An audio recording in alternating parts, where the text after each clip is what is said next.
दो सांपों की कहानी।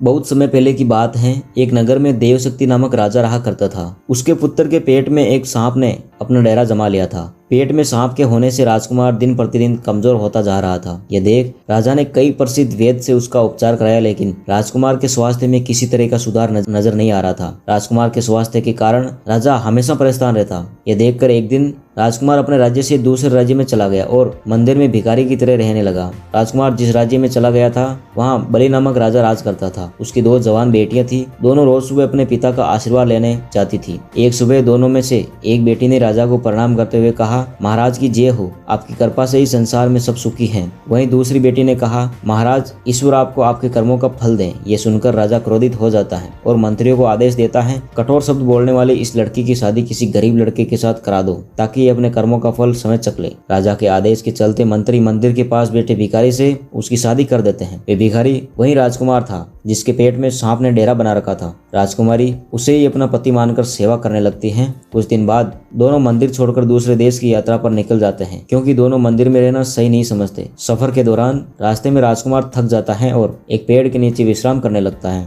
राजकुमारी पास के गांव से भोजन लाने के लिए चली जाती हैं। जब वे वापस आती हैं तो सोए हुए पति के मुंह पर एक सांप निकलते हुए देखती हैं। साथ ही पास के एक बिल से भी सांप निकलता है। दोनों सांप बात करने लगते हैं, जिसे छिपकर राजकुमारी सुन लेती है। एक सांप कहता है, तुम इस राजकुमार के पेट में रहकर इसे तकलीफ क्यों दे रहे हो? साथ ही तुम खुद के जीवन को भी खतरे में डाल रहे हो। अगर किसी ने राजकुमार को जीरा और सरसों का सूप पिला दिया तो तुम्हारी मृत्यु हो जाएगी। फिर राजकुमार के मुंह से निकला सांप कहता है, तुम इस बिल में रखे सोने के गढ़ों की रक्षा क्यों करते हो जो तुम्हारे किसी काम के नहीं है? अगर किसी ने इन गढ़ों के बारे में पता चल गया तो वो बिल में गर्म पानी या गर्म तेल डालकर तुम्हारी जान ले लेगा। थोड़ी देर बाद दोनों सांप अपनी जगह वापस चले जाते हैं, लेकिन राजकुमारी दोनों सांपों के रहस्य को जान चुकी थी। इसलिए राजकुमारी पहले राजकुमार को भोजन के साथ जीरा और सरसों का सूप पिला देती हैं। इसके कुछ समय बाद राजकुमार ठीक होने लगा। फिर उसके बाद बिल में गर्म पानी और तेल डाल देती हैं, जिससे दूसरे सांप की भी मृत्यु हो जाती है। इसके बाद बिल मर के सोने से भरे घड़े को बाहर निकालकर दोनों अपने शहर लौट जाते हैं। राजा देवशक्ति अपने बेटे और